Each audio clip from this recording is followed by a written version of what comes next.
You ask Tiger to solve. This deals with linear equations with one unknown. The final result is m equals 3. Let's solve it step by step. Simplify the expression.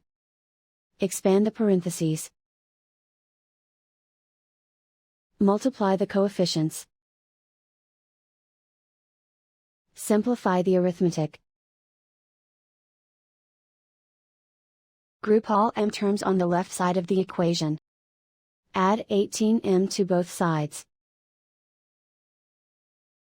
Simplify the arithmetic. Group like terms. Simplify the arithmetic. Isolate the m. Divide both sides by 12. Simplify the fraction.